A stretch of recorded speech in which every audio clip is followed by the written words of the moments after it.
అందరికీ శ్రీరామనవమి శుభాకాంక్షలు. అయితే తలకి వాడే డై మీసాలకి గడ్డాలకి కూడా వాడచ్చు. పార్ట్ 2 చెప్పుకున్నాము.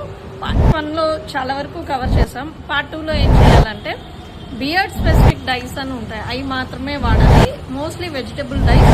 అలాగే వెరీ వెరీ ఇంపార్టెంట్ ఏంటంటే మెడికేటెడ్ డై యూజ్ చేస్తే ఎటువంటి రియాక్షన్ ఉండదు.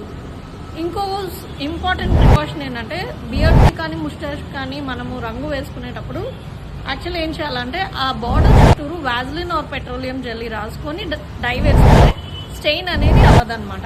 అలాగే తలకైతే మనం ఏం చేస్తూ ఉంటాం, చాలాసేపు గంటన్నర ఉంచేస్తాం. కానీ బియర్డ్కి అంటే గడ్డాలకి మీసాలకి అంతసేపు ఉంచకూడదు. ప్యాకెట్ రాసి ఉంటుంది, మాక్సిమం 10-15 మినిట్సే ఉంటుంది, అంతకంటే ఎక్కువ ఉండదు. సో ఆ టైం అయితే పాటించాలన్నమాట. అలాగే నేను చెప్పినట్టు మెడికేటెడ్ డై ప్రికాషన్స్ అన్నీ తీసుకుంటే మోస్ట్లీ 99.9% రియాక్షన్స్ అనేవి ఉండవు. సో ఇటువంటి ఇంపార్టెంట్ వీడియోస్ ఖచ్చితంగా మీరు షేర్ చేయండి మీ ఫ్రెండ్స్కి. అలాగే సేవ్ చేసుకోండి. మరిన్ని అప్డేట్స్ కోసం నా వీడియోస్ ఫాలో అవ్వండి.